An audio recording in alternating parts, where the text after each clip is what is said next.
Green is good.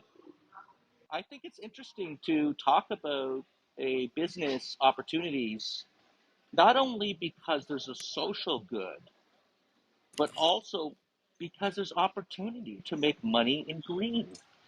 I don't think we've seen this kind of opportunity in this space ever in our history. And it's just exciting to see that this is coming together.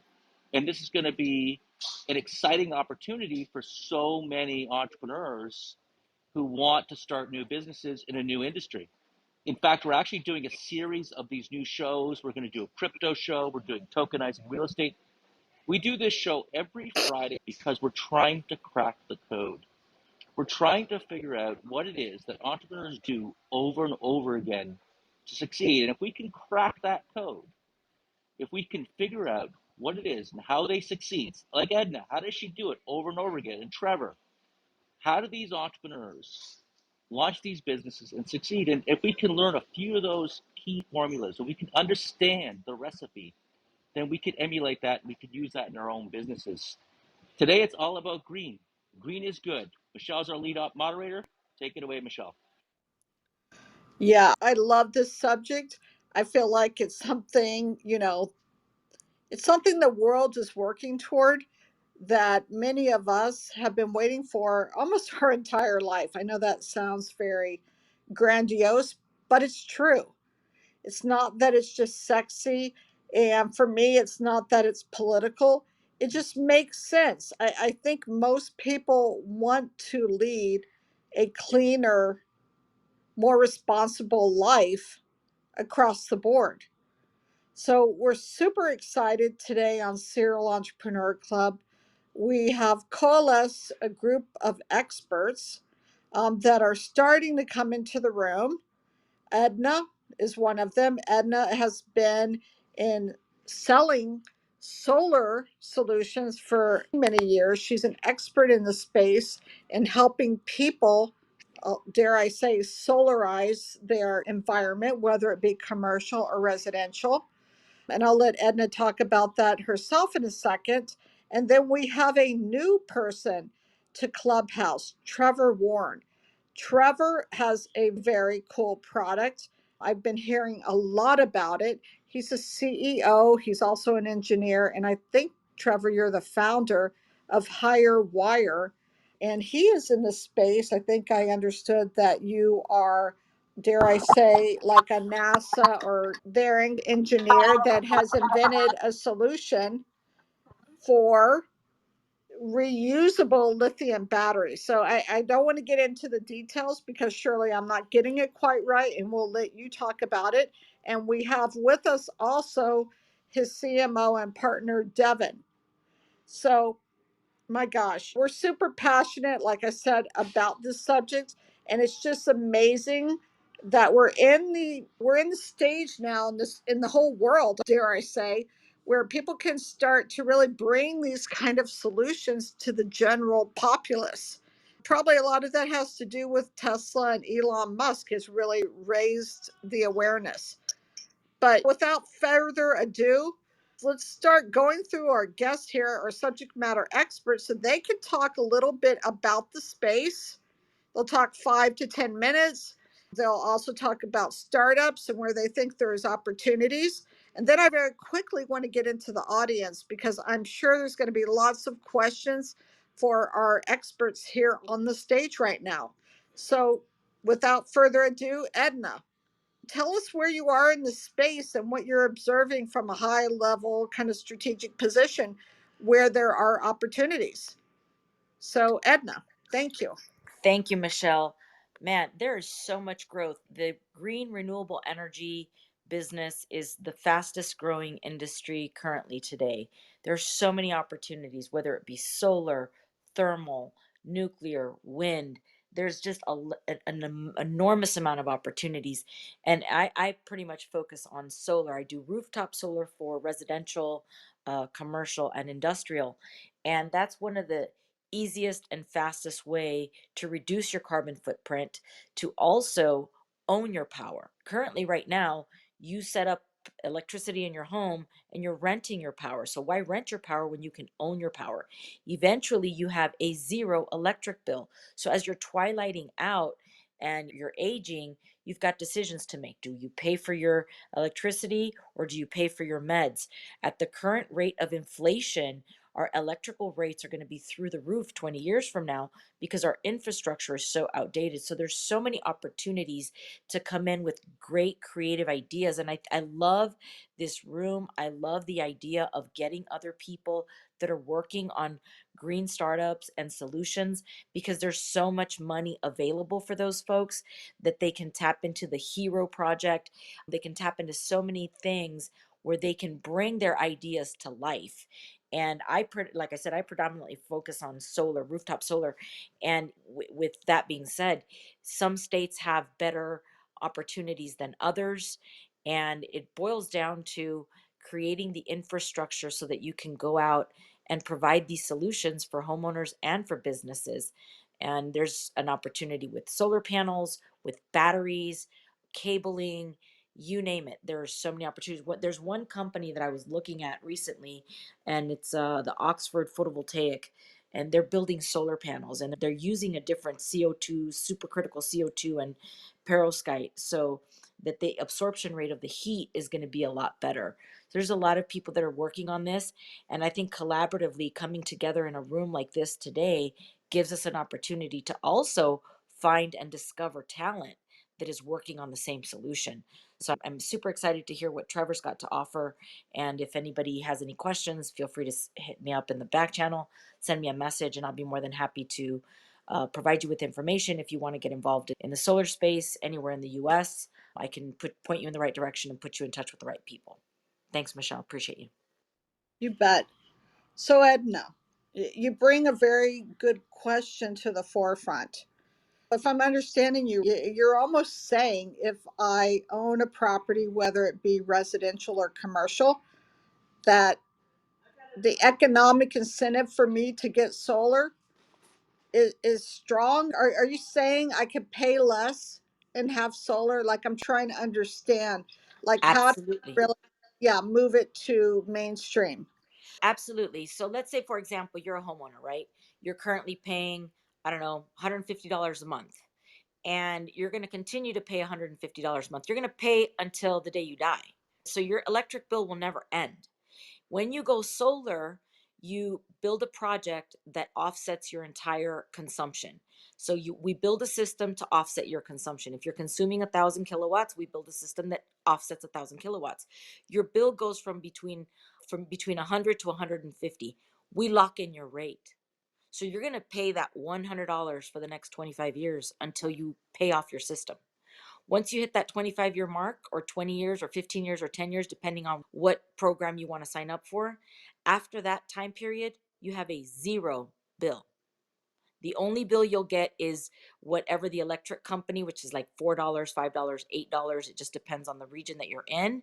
And that is all that you will have. If you overproduce, then you end up with a credit. So 10, 15, 20 years down the road, you have a zero electric bill. Not to mention that the government used to give you 50% in an ITC credit. Now that credit is at 26%. So a few years ago, the government gave you a tax credit that you could write off in your taxes. So if you're a high income earner and you need a tax write off, you don't have children, you put solar on your house, 26% of the total cost of your system, you're getting back in the form of a credit that you don't pay at the end of the year towards your taxes. So it is a very viable and a very good solution for a lot of folks, Michele. So the economics make a lot of sense. Yeah. We're just sitting here. I don't know about the other folks in the audience. There's a lot of telemarketers calling and making these offers. Even I'm I'm a little bit confused about which way to go. If somebody was really considering doing that, what would you suggest they should do just to do their due diligence? So first and foremost, the one thing that's really important, there's a lot of good companies out there and there's a lot of bad companies out there. Understand that whatever your consumption is, it's all based on consumption. When you get somebody that's going to come out and build a system for you, you want to make sure that they're offsetting 100%. 100% of your consumption. If they tell you that it's 85%, then you need to push back and say, why are you only offsetting 85%? I need you to offset 100% so that you truly don't have an electric bill. The reason they don't do that is because they make less money, right? We have federal funds that we're tapped into. So for us, we're going to get paid no matter what, whether you go solar or not. So our incentive is to do the right thing by the customer, and we will build you a 100% offset system. So you've got to be looking at your price per kilowatt. I teach homeowners how to look at their bill, what to look for, how to get a system that really is going to work for you and your family. And then we also have the conversation of, are you planning on getting an electric vehicle anytime soon? Because if you are planning on getting an electric vehicle, then we need to build you a slightly larger system.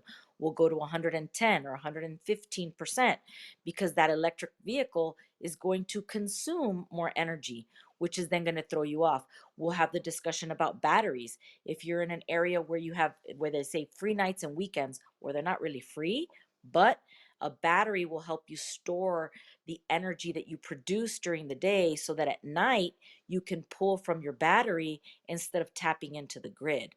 So there's a lot of options, and there's a lot of things that can be done. And if anyone's listening and they have questions, feel free to send me a DM, and I'll be happy to walk you through it, guide you through it, answer any questions, and point you in the right direction. I really should come up with a little book that I can give to folks and tell them these are the things you need to look for, like, Little so you don't checklist, get right? a checklist. Absolutely. And I do have one, so I'll put it together. Thanks, Michele, for Yeah, that prompting me would on be that. And great. And anyone who signs up to our email list on www.startup.club, we could send you Edna's checklist. That would be amazing, I'll Edna. get it done. Awesome. All right. So there's so many questions. This is such a deep area of conversation that I know people are interested in. But let's skip over to Trevor. But then I want to come back and focus more on where is there opportunity for investors, passive, as well as business for startups. So, Trevor, if you and Devin could give us, I've heard some really cool things about what you guys are doing. Love to get the overview and like where you're finding the money, what the business model is. I know that would be of great interest to our audience. So Trevor and Devin, I'll let you guys tag team it. Sure.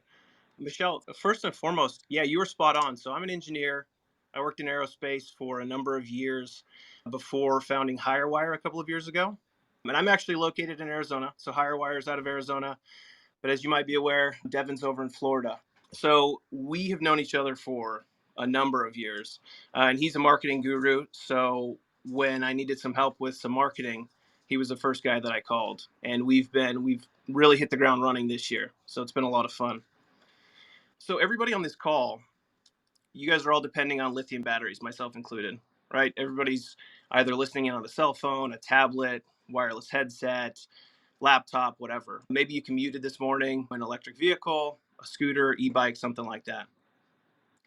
So lithium batteries obviously power our daily lives, and that's not going away. In fact, it's estimated that demand is going to grow exponentially through 2050 at the very least. And that's awesome. The electric revolution. But here's the thing, though.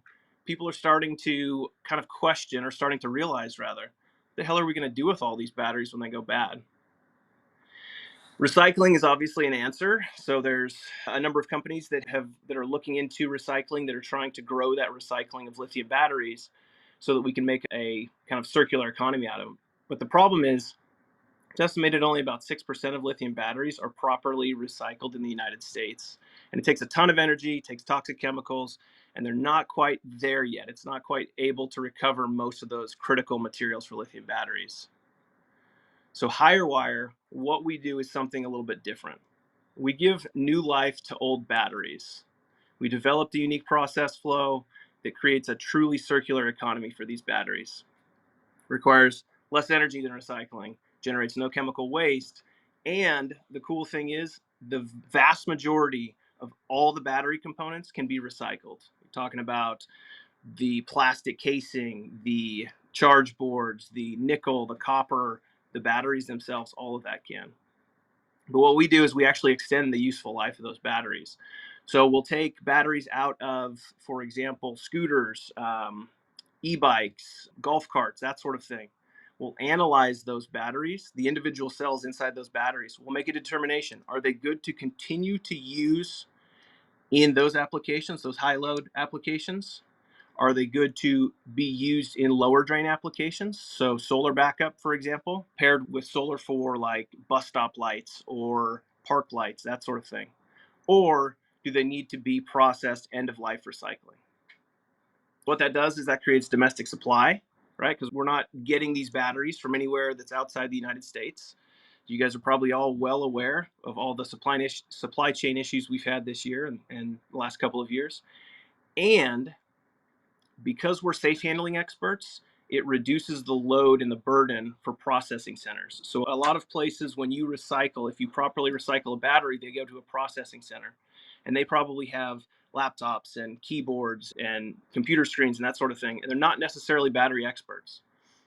So a lot of the companies that I've talked to, the e-waste recyclers, they are terrified, for lack of a better word, of handling these batteries because they think that just one night they're going to explode and start a massive fire. So we help them safely handle those as well. So like I said, we take mobility, power tool packs, consumer electronics, all of that, analyze those, rebuild them, stick them into off-grid solar is our big market for city of Tempe, for example. So we're out of Tempe, Arizona, and they have a huge climate action plan. So when we brought this up to the city of Tempe, they said, this is absolutely perfect. When I first started HireWire, I actually went to the City of Tempe Household Product Collection Center, and I asked them, hey, what are you guys doing with these batteries? And the guy said, man, you want to take them off my hands? I said, that would be perfect. And he said, how much? I told the guy, I said, I'm not going to pay you for these batteries, but I'll gladly take them off your hands for free. And he told me, he said, we have no idea what to do with these. And we just have, companies that come in and we pay them to take them off our hands. So that was a missed opportunity, but definitely a learning story as well. But we offer those cradle to grave services. For example, the city of Tempe, where we process those used lithium batteries from their household collection centers. We analyze them and we rebuild stationary energy storage and we put them back into those local applications. There's a bike path here in the city of Tempe Town Lake. We're working on a project to power all of those lights so that, and they're connected to solar, so that in the evening when people want to bike along Tempe Town Lake, their recycled batteries will be powering those lights. So it's a really cool and different value proposition for lithium batteries because, like I said, they're everywhere and they're not going anywhere, and people don't quite know exactly how to process these things at all. My gosh. Like both you and Edna have touched on so many points. And I love that Edna's bringing the consumer point and you're also bringing the business part. But I, I can't think of a time in the last 20 years where there was such an opportunity for consumers and businesses like this. What I hear both of you saying is, and I'm paraphrasing here, so tell me if I'm wrong, like governments and consumers, both sides of the equation, are just clamoring for these eco friendly green solutions. And that if you can just come up with a viable idea and do a little bit of the work, Yep. you can massively benefit, obviously, and dare I say, the whole world kind of benefits from it. It sounds like a really unique time. And Trevor and Edna, you're pointing to some really interesting business models here. Yeah, and here's the thing too, is the vast majority of municipalities of cities, towns, and that sort of thing, they've got somebody dedicated to sustainability, to renewables, that sort of thing, whether it's trying to reduce their greenhouse gas emissions like the city of Tempe does, promoting solar. We've got a solar co-op here that's just a bunch of residents who are super excited about it as well, and trying to help the city enact more renewable friendly legislation. So it's definitely worth, if obviously I think everybody here is interested in the business side of and capitalizing on renewable energy, right? So it's definitely worth looking at your local city and just seeing what they've got out there, because the vast majority of them have a climate action plan or a sustainability plan or something like that. And you can find those people to get in touch with and talk to. And that's exactly what Devin and I did here in Tempe, and he's done in Florida. And we've expanded out from there, where we're just having conversations and trying to understand the pain points for businesses and for municipalities and addressing those. All right, so let me understand. So Edna talked about if you're a consumer, how to move forward, and she's going to actually give us a checklist that we can email out. So please remember everyone to go to www.startup.club and get on the email list. Trevor, are you saying, just tell us at a high level? So I've got a business idea. Do I need a minimal viable product, an MVP? Do I need a business plan? Like, how hard is this going to be for me? What would be the next steps if I'm a startup? And I'm pretty sure I have a good idea. What would you recommend our members here of Startup Club to do? What would you suggest? Like I said, first and foremost, it's talking to people. So as I mentioned, when I first talked to the household collection center here in Tempe, it was me, and I had barely started Hirewire. I don't even think that I had incorporated it all, but I just said, hey, I had the name at the time. I said, hey, I'm a Tempe resident here in around the corner from you guys, longtime resident, whatever. But I started a company, Hirewire, and what we do is we repurpose lithium batteries. At the time, again, I didn't have any sort of product or anything. I was basically just playing with these things. And that's the most important part, is reaching out and making connections and talking to people. Even if it's just something that you've got on paper, in your mind, you've got an idea, find people to talk to and get people excited about it. Because if they see that you're excited about something and you are passionate about it, that's going to come across, and you're going to get a lot of people who will be very interested just for that reason alone. And again, we're obviously all here for renewables, and renewables are massive right now, absolutely massive. So there's a ton of opportunity, a ton of incentives out there. So hit the ground running and try to find some people to talk to, because that's going to be the very first step. All right, that's awesome. And it's one thing Colin opened up the session here this hour. He said, here on Serial Entrepreneur Club, we're trying to figure out what are the elements, what are the ingredients, what is the formula to break the code to be successful as an entrepreneur. And I'm going to say, Trevor, one thing we continuously hear, always hear, is the importance of what you just said, getting out there and talking and understanding at every level.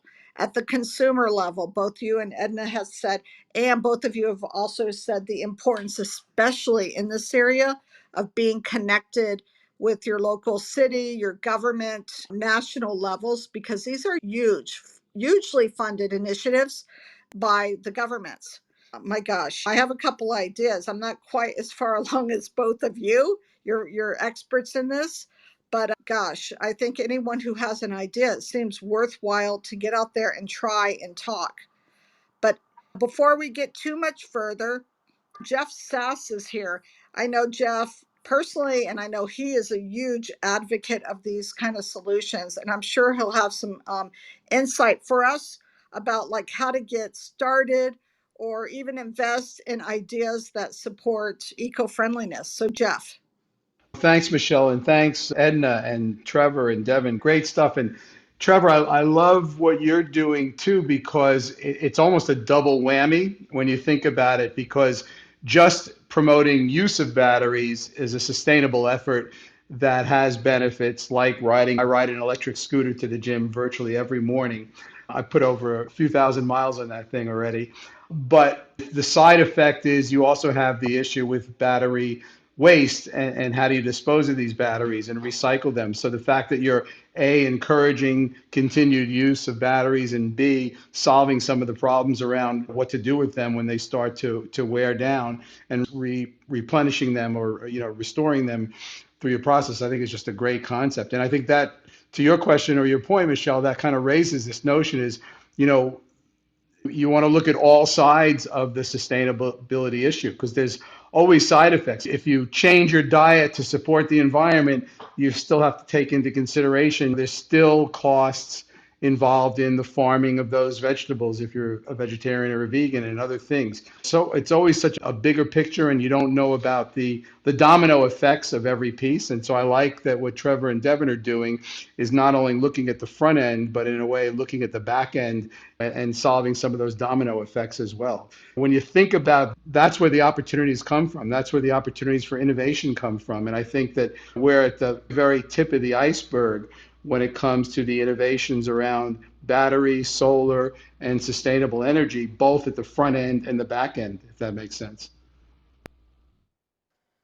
Yeah, definitely. And if and when that battery of yours degrades in that scooter, get a hold of me or Devin. We'll take care of it for you. Awesome. I think I'm almost there because I notice now when I turn on the headlights, it slows down, which it never used to do.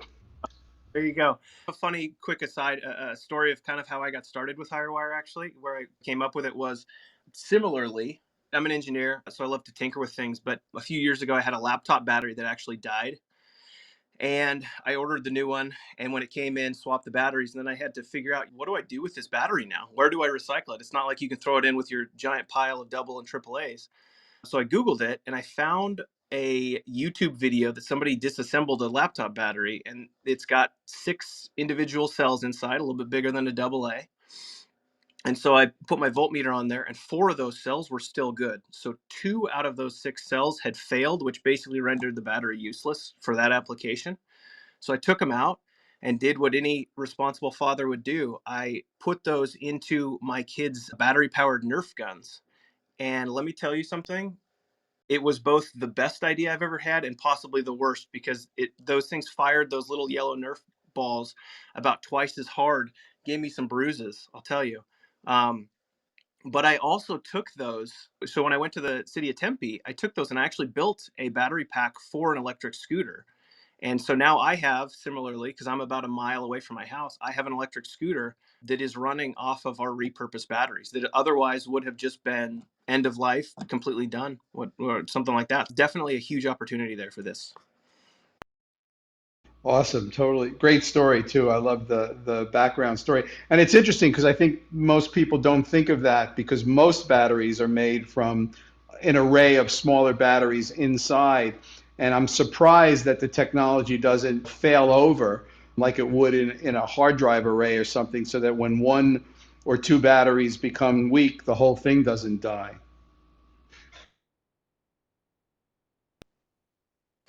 Yeah, and again, for that application, it typically does, but the way that they're arranged means that as long as they're not in the same parallel string, the cells, they're typically still pretty good. So even from new, they degrade at different levels. So when some go bad, the other ones are still good instead of taking the entire assembly out, which is wonderful for us. Really, this is so fascinating. And I'm just thinking that we've heard 2 different business models, right? We have Trevor here, who's very centric in, I don't even know Trevor, but I'll just say smaller batteries, not massive batteries that are lithium, but probably, gosh, I don't even know. They're so pervasively used now. And I believe they're more efficient. So correct me if I'm wrong about that.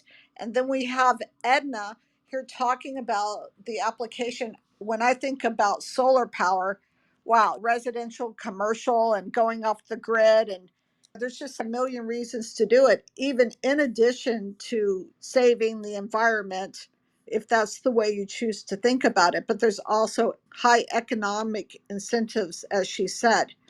But there's other business models, right? There's all the input materials to put into these eco-friendly products.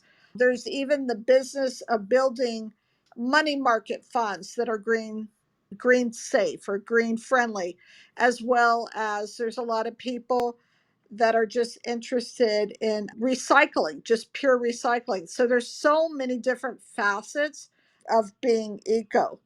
Devin, we talked about you a little bit, but you haven't spoken yet. Like, how are you going about marketing this, and what kind of opportunity do you see there is in the market, Devin? Hello, everybody. How are you today? Yeah, I was going to jump in there a couple times, but Trevor's been practicing in the mirror and he knocked that presentation out of the ballpark. He's also a big baseball guy, so that pun's appropriate. I think we've touched on a lot of those. Our branding strategy is and driving awareness is going to be focused on consumer facing products that people are familiar with, as well as the sustainable efforts that we're going to do to create that full life cycle of these batteries with partnerships with the city of Tempe and the hazardous collection centers. And that's our goal, is to grow those programs. Trevor talked about the Nerf gun, and it's a fun thing. I'm actually flying out there on the 27th to be staying with him and do some work, and I can't wait to throw down with those Nerf guns. But that is actually something that we're going to utilize for awareness and to educate. We're gonna create instructional videos and a cool marketing campaign behind taking these old lithium batteries and creating said products, Nerf guns, little go-karts, different opportunities, a go-kart on a larger scale. We're going to be converting bicycles to electric. So our goal is to promote these kind of do-it-yourself, tinker, learn the program, and then also through different like 2D animation videos and a variety of content campaign strategies that we're going to be initiating here in the next 90 days is actually educating, number one, where consumers find these everyday lithium products. A lot of people know some of the front runners, but they might not know all the other products of which they touch. We want to educate where to find these products, where the problem is, which Trevor's already touched on, and the fact that only 6% of these batteries getting recycled. There's a huge opportunity for us, for the consumers, for the city, for our planet, to overall really work towards a zero carbon footprint and reduce this landfill waste that is going to be an issue, and exponentially is only going to grow even more. That's our short-term approach. Is we're rebranding everything currently. We're sprucing up the website. We're going to be launching a bunch of campaigns on social. We're talking to the cities, both here in South Florida as well in Arizona and Scottsdale, Tempe, Phoenix. Obviously, we're going to launch everything there since it's based there. But our goal is to launch the pilot program with the hazardous collection centers, educate their staff, maybe be out there with them occasionally and get the community excited about it, as well as have our website be a one-stop source for resources for what to do with them, how to handle them, where to take them to the closest location center near you, and have it live time map and build out that database that is resourceful for people, as well as sell individual DIY products, batteries, a variety of things that are associated in this category. And that's really our short-term approach. And of course, we're going after municipalities. We're looking at government contracts. But really, our focus is getting everybody excited about what we're doing, really looking at the proprietary way of which we are approaching a problem that has not been solved or even tackled the way that we're approaching it. And I think that's what we're most excited about, is that Trevor really found a niche in this market. And I think that's really our best thing. Hey, Trevor, Devin, do you know if someone in the audience here, they're in another city, is this an opportunity for them to partner with you, or is this something that you do solely on your own as a company? There are definitely some opportunities to partner. With lithium batteries, they're classified as a hazardous material for transportation purposes. The DOT classifies them as, I think it's 49 CFR class 9, which means that you can't transport more than a ton, a literal ton, I believe is what it is, 2,000 pounds, across state lines without a specially trained driver, without special placards, all that stuff. So it makes it difficult to expand beyond like Arizona for us, for example. So we're looking at how we're going to expand with that, whether it makes sense to have kind of pop-ups in major cities, especially out here in the West, or try and see what the cost would be for transportation. But yeah, definitely if somebody's interested, I would love to chat with them about expansion, because obviously these things are everywhere, and getting these centrally located or getting them into our hands so that we can further process them and give them new life is, I think, essential. And I know there are also other entrepreneurs or those aspiring to launch businesses in the green space in the audience here. And I know, Edna, you've always given such good advice when it comes to startups and people who just want to get going. Any thoughts on how somebody could start a business in the green field, or any ideas that you might have, or any new technologies that they could latch onto or grab onto to support a new business initiative? Edna? Colin, I'm gonna. What you need for Trevor, right? You need a hazmat driver, Trevor, that has all the hazmat certifications in order to be able to transport that interstate, not intrastate. So intrastate is within the state, and intrastate is going to another state. But that's easy. That's not difficult to do. I've got a trucking company, so I can definitely help you out with that. Colin, to your question, the fastest, easiest way to get involved in the solar industry is to start a solar company within your community and provide solar for residential, commercial, and industrial. And I can definitely put people in touch with the right people so that they can do that. I have infrastructure in 5 states, and I have contracts with other people across all 50 states now. COVID was definitely something that helped open that up. And so that's probably the fastest and easiest way to get into it. But there's so much, Colin, there's so much that can be done. Farming, there's containers, there's opportunities in just the air quality, right? Windows, insulation, all of those things help to reduce the energy that you're consuming, because that's really the goal. The goal is to consume less energy. And you do that by windows that are more efficient, by having better insulation, by looking at your overall environment. And there's a company that just recently launched, and they have these vents in the home, and they're gauged by temperature. So if you're only in one part of the house, your AC is pushing the air to that area, and they're timed. And so there's a lot of things that people are coming up with that are really creative and innovative. And again, if you're looking to start something in the home space, everybody, that's probably the biggest dent. Also going to commercial and ESGs, they also are doing something called carbon capture. And if you produce enough energy, you can sell your carbon credits to a company that maybe isn't hitting the mark. I think in the future, you're going to start to see a lot of companies that are going to be pushing that carbon capture as well. So there's opportunities pretty much everywhere you look when it comes to green energy and renewables, Colin. So let's say I want to start my own solar panel residential business in Fort Lauderdale. And do I need to buy inventory? Do I need to buy the panels and then knock on the doors? Or is there, is there a way to get in this business without spending 100,000 or $1 million to start? Like, what does it cost to get started? Absolutely. Colin, you'd be surprised, right? There's two different models. You have the sales model and then you have the installation model. I would recommend to anybody, look, if you don't have a lot of capital to invest, start a sales company. You go out, you partner with folks. I could help you set that up. You would have your all of your tools that you would need to design and build the systems. Training is involved. You go out there, you start selling the systems. When you get started, you let an installer handle your installation jobs, because it's a lot to bite off all at once. And you also have to be tied into the lender. So you need to have an electrician that's going to sign off on that. But if you have the financial capital and you say, you know what, I want to go all in, you can do that as well. But I don't recommend it, because you need that experience. You need to be able to go out there and problem solve these things. There's a lot of stuff that you need to learn about the electrical panels and the electrical grid. Right now, the biggest opportunity that I see in the renewable space is electrical panels, because our houses were built back in the day where these panels are no longer efficient. But to what you were saying, Colin, you can start a sales organization, get a small, you don't even need a small little office. You can use one of those shared office spaces that's very inexpensive.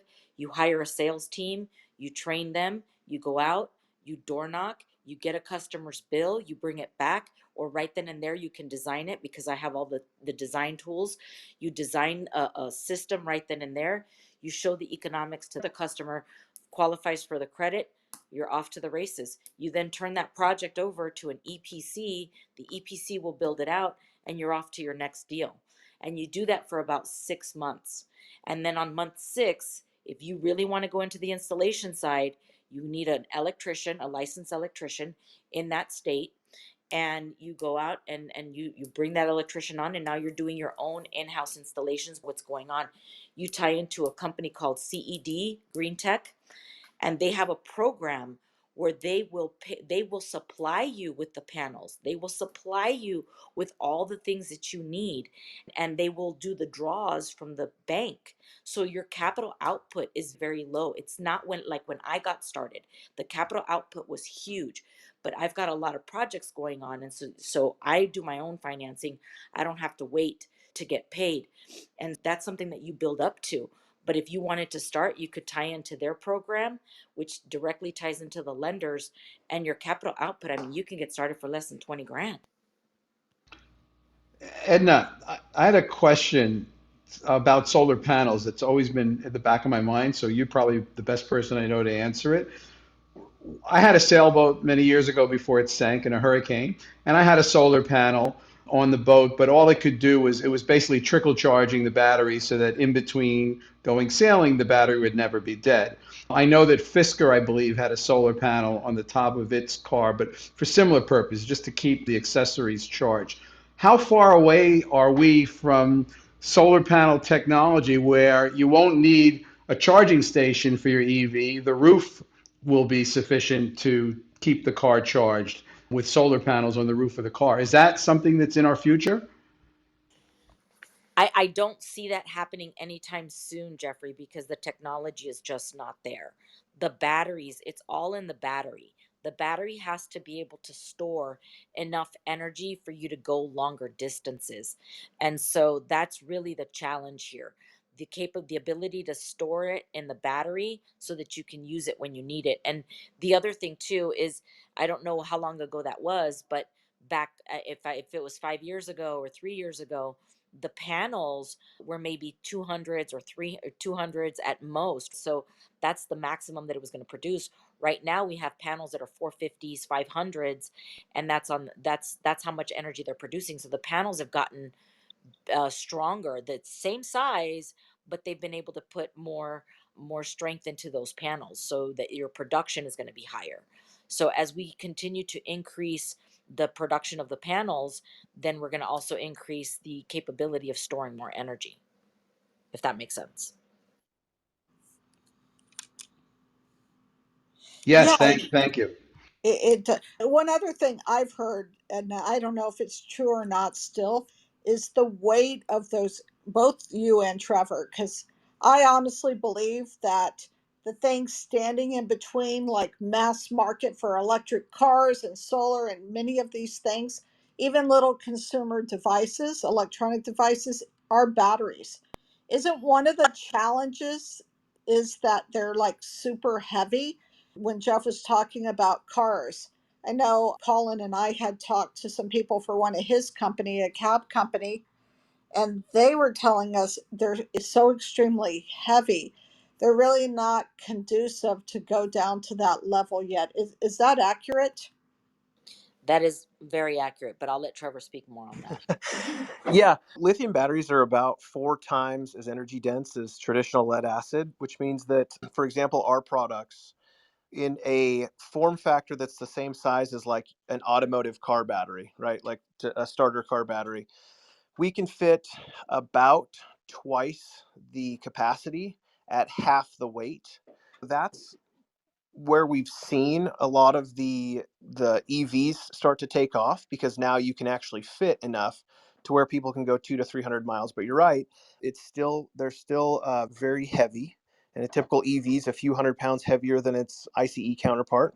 But they have, and I say scientists have come up with some solutions that are at least viable in the lab right now. So solid state batteries is a big one, and those are going to offer a couple of advantages. One, there's the charging problem. So right now, it's great if you've got the space that you can charge overnight, but the batteries can't take a charge that is as fast as something like a gas station where 5 minutes you're in, you're out. Still takes multiple hours to fully charge a battery, and even 30, 40 minutes, depending on how depleted it is, to quick charge to 80%. And then second, those are going to be much more power energy dense than even lithium is. So that's going to reduce the overall weight of the battery, the overall footprint of the battery, or allow you in the same amount of space as what lithium batteries currently do to have a longer range and to have greater capacity in that same space. It's really fascinating to me. But I don't want to forget that we have Mina on the stage, and Mina has joined to ask a question. Mina, what is your question or your comment for this conversation, please? Sure. It was a little bit off topic. It's actually when Edna was talking about carbon capture credits, and I'm just wondering if anybody else has any insight about this, as I discovered that there's a lot of scientific journals that have proven that hydrogen-rich water captures carbon in the soil as microbes make complex cells from the carbon in the air to multiply. So I was looking into researching with a university to get the actual metrics of how much carbon is sequestered. And when I get those findings, who would the governing body be to bring these findings to qualify farmers when they're using hydrogen-rich water to be able to sell the carbon offsets to the government?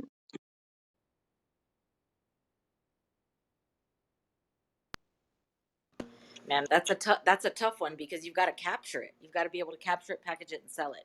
And so that's really the challenge. There's so many things that people are working on, and that's one of the things that folks are working on. They're working on farming, they're working on healthcare, they're working on residential solar, they're working on wind. There's just so many things that are currently in the works. But if you back channel me, I can put you in touch with a lady. Her name is Jade, and she may be able to put you in touch with the Hero Project. And that's a federally funded project. That's a competition. Right now it's in round 5. I think the finalists are going to be announced this coming week.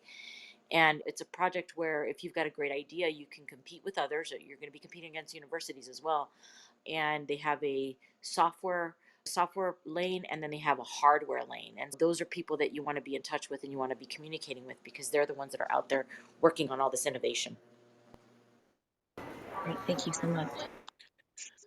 Yeah, hey, really quickly to piggyback on that, if you're working with university, there's a really big grant program, a federal grant program called Small Business Innovation Research, SBIR. And if you Google that, all of the big government programs, Department of Agriculture included, Department of Energy, National Science Foundation, they have funding available, and it's non-dilutive funding for research specific to innovation. So that sounds like that is a perfect thing that you can look into. And typically when you partner with a university, that strengthens your case for those grants. We've actually partnered with ASU Sustainability School, and we've put in several grant applications and have been invited from the National Science Foundation to submit a grant for our technology for renewables. I think that's something that you should definitely look into, because that could really help get some capital and get you really moving forward with that. Thank you. I'm actually based in Canada, so I'm not sure if that would apply to me, but in Canada, there is a government fund matching for research. They do start at $15,000, so I am working towards getting that. But I'd be interested in seeing if I could qualify as Canadian or have to start. Yeah, and I know in Canada too, they also have the R&D credits. So if you're developing technology, definitely about 60-70% of your costs can be paid for by the Canadian government. The issue with R&D credits up in Canada is they take a long time. But I like where this conversation has turned to, because a lot of startups here, they want to figure out how can they raise money, and it seems like the government is ideal for this particular industry, and they want to incent entrepreneurs to launch green startups. And so where do they go? And I know that we've talked to a couple sources here. I think if you connect with your local university, they also have incubators or innovation centers, and they can also help you find funding as well. And there are particular groups of investors that will focus just on the green space as well. If anyone else here in the audience, or sorry, on the stage, or even in the audience, you have an idea of how some of these startups can raise money, whether it's yourself, Trevor, or Edna, or Jeff, or Michele, or even yourself, Mina, up in Canada. If you have ideas, I'd be interested to hear them. Yeah, I just further expanding on that. Like, I think it's such a unique time and such a unique opportunity, because governments are heavily incented, right, on the international level to take care of eco issues. And we can even do it on a smaller basis. I just want to mention this because we've talked about some really cool big ideas. But there is even a lot of opportunity in retail and e commerce and building in almost every sector to run environmentally friendly businesses, whether it be dry cleaning or retailing or food for organic. So it's truly a massive opportunity. But before we get to the end of the show, we actually have Mimi here in the audience below us, who is one of our editors on www.startup.club. I think if we could get some folks' help, some of our members' help, I think it would be great to start compiling some kind of paper, some documentation just to try to help people out, because Edna and Trevor and Devin have said there's tremendous opportunity to get money and funding from the government and even consumer backed programs so that it's extremely easy for them to buy. I think the issue, what I'm hearing about here, is that people just don't quite know where to go. So let's take that on. I think Mimi as a project for the I know, members here. I know, Michele. When we were working with Procter and Gamble Venture, they were looking for innovative solutions that were more holistic. I know, I guess that's not really the green energy, but it's more of organic solutions that humans use that are environmentally friendly, which I guess is green, right? Yeah, I would definitely, Colin, I would definitely consider that to be in this field. Yeah. And you're right. That's a great resource for us also to reach out to. They're really trying to build awareness and help people navigate. They actually have a whole incubator that is just for that, helping businesses navigate into this space, whether it be bug spray. I'm saying this because this is one of the products that they were helping, bug sprays that were not toxic. Like that's considered green and environmentally friendly. So I feel like we're making some good contacts here with the members. And this could be a really cool project for us to take on to start producing some guides. Again, I'm not just pitching our newsletter. We only email out if it's of value. Make sure if you're interested in this area or hearing these cool speakers that we're working hard to bring to you at no cost, obviously, make sure you sign up for the email at www.startup.club. We also have three amazing people, Edna, Trevor, and Devin, who have offered to help people, like make contacts if they can and just provide the information because they're in the trenches and they're learning. Reach out to them on a back channel, follow them, check out their profile. And if you have questions, I'm sure it sounds like they'd be happy to help where they can. All right. We, Michele, there's yeah, one other area that I wanted to touch upon because yes. a lot of people are focused on education, right? And got to have a college degree, got to all these other things. We overlook the blue collar industry and the blue collar worker. And there is a huge opportunity for anyone that is working on anything where you can use materials to build homes that are also green. So think about insulation, right? So innovation and insulation and anything that has to do in the blue collar sector where as it pertains to construction. So if anybody here has a brilliant idea on how to make that happen, you're looking at foam, you're looking at a bunch of different materials that you can make better, that are green and more efficient. There's a huge push for that. So I just wanted to throw that out there because we talked about green energy, solar, wind, but we didn't talk about how it can be impactful in residential building, commercial building, and construction. You know what, Edna? That is an excellent point. When you earlier mentioned about you need to find an electrician, like my gosh, that could be an amazing opportunity for somebody in that field or interested in being in that field is to specialize there. That could be extremely rewarding. So I'm really glad that you brought that up, Edna. There really is a place, it's a rare thing. Again, I think it's such a rare space. There's a place for everyone, right? And there's a place for us to live that lifestyle daily and feel good about what we're doing, as well as work in the space. And that's very different than like cloud computing or other fields that are doing very well now. Cloud computing is green. Yeah, It really is. If you think about it, it's efficient. so many areas it Maybe not touches. Bitcoin. We won't go with that. All right, we Yeah, got but only a couple minutes left. We got a couple more people or one more person on stage. MC Biota, I hope I said that. Did you want to ask a question of our experts here or have any comments for us, MC?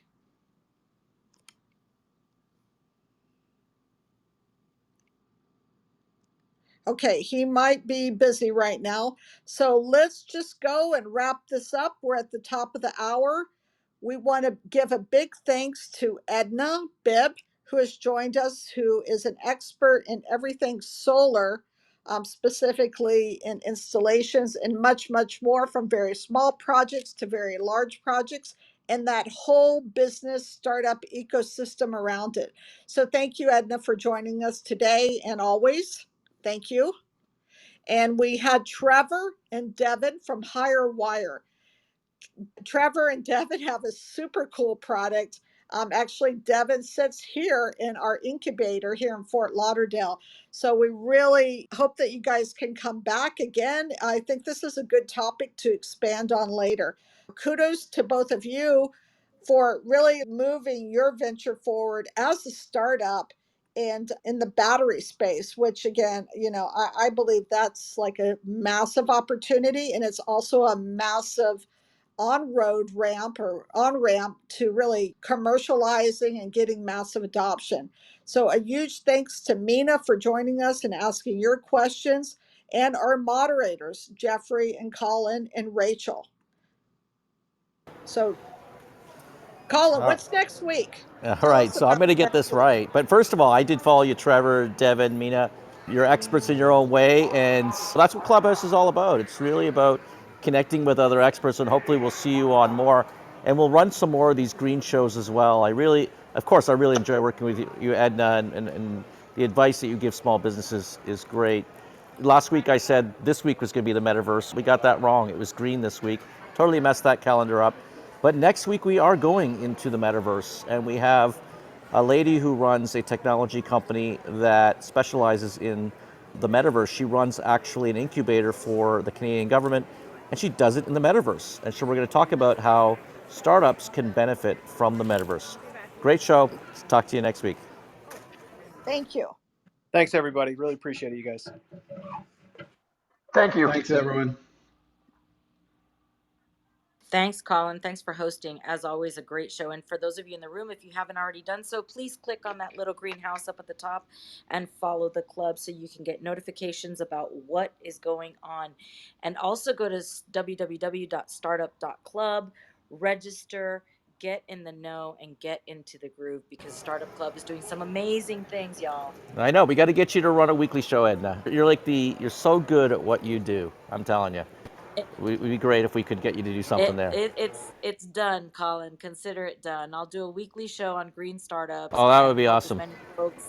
help as many folks get into the green energy, and at least provide a path. And I'll come up with some great tools that we can use and we can send out to Change the folks. world one step at a time. All right, see you next week. Absolutely. See you next week.